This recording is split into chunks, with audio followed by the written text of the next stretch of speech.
Light असल में ठाहींदो आहे जनरेटर। लाइट के ठाहींदो आहे जनरेटर ठाहींदो आहे। ठीक आहे न। हाणे छा था कनि जनरेटर जो आहे न जनरेटर हाणे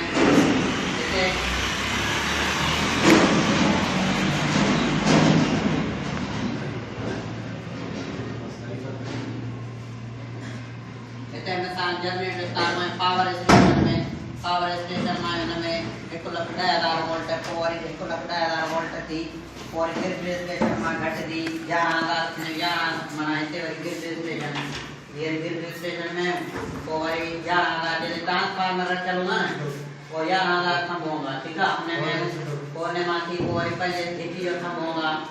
અને મને 220 वोल्ट दी पने मीटर माथी तो पने घर लाइट जो ना जनरेटर ठाहींदो ओ छा था कंदो पानी जो टैंक माने जो पानी जो टैंक ठाहे कोने में पाइप एकड़ो लगाइंदा वो पानी ने मथा करंदो न जे ता जो घर में नलको है न नलको पानी जो नलको मुझे ने हथ पे चवा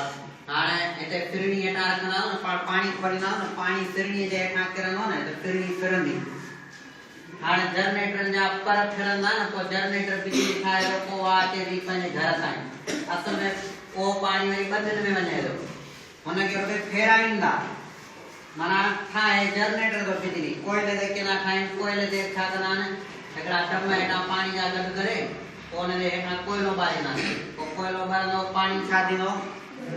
गरम थिनो को गरम थिनो कोने मा बाप ठंडी का जोर सा बाहर निकरंदी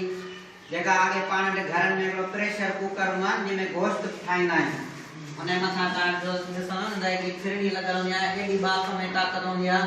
जो आ फिरणी फिरदी पया ता थोड़ा ही होगा हेड़े नमूने होगा एते गन्नू एता ही बाप पे निकल गया ही फिरणी लाए जो जोर सा बाप निकल गया कोयले दे पानी को सोदा कर वो पानी में बाप दिखे बाप उबे दिखे उबे जाना है वहाँ जोर से नहीं निकले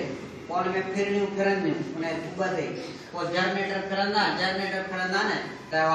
वो बिजली दिखे। अच्छा हवा दे छावना हवा दे ने जनरेटर के बड़ा संभाली बड़ा पर लगे ना हवा लगे ना पर फिरंदा अंदर गराई फिरंदा जनरेटर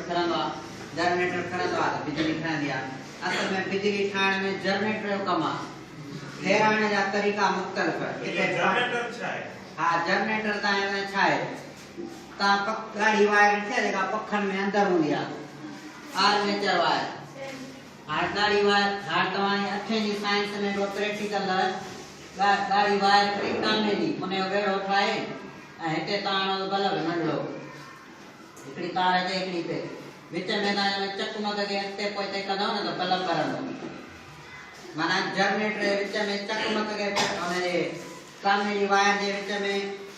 चकमक के फेराए कोने त बिजली पैदा थींदी पक्को बिजली छो कोन ठाए हाने वो काम उठा ठीक है हां देखो पहले पक्को आ ने इने में गाड़ी तार है सामने जी अंदर चितार पक्को जे वो जे भरे ठीक है हां में बताओ न हां ते पान बल्ब आनो एकड़ी तार है तेनो एकड़ी न में हां पान पखे के डंडे दा जोर दा फेरायूं छाजे करे न में टामे ई वायर है पक्को बल्ब बारीनो कोन बारीनो छाजे करे कोन बारीनो पखे में केड़ी से काने जो बल्ब न थो बरे चकमक शाबाश माशाल्लाह जबरदस्त चकमक कोने है न पखे में चकमक विझंदा न हीट जनरेटर थींदो माने ने सागे पखे के पाण फेरायूं न मिसाल इंजन हणी पेट्रोल वाली इने बेल्ट चाड़े इने सागे पखे के पाण फेरायूं पक्को बल्ब बारीनो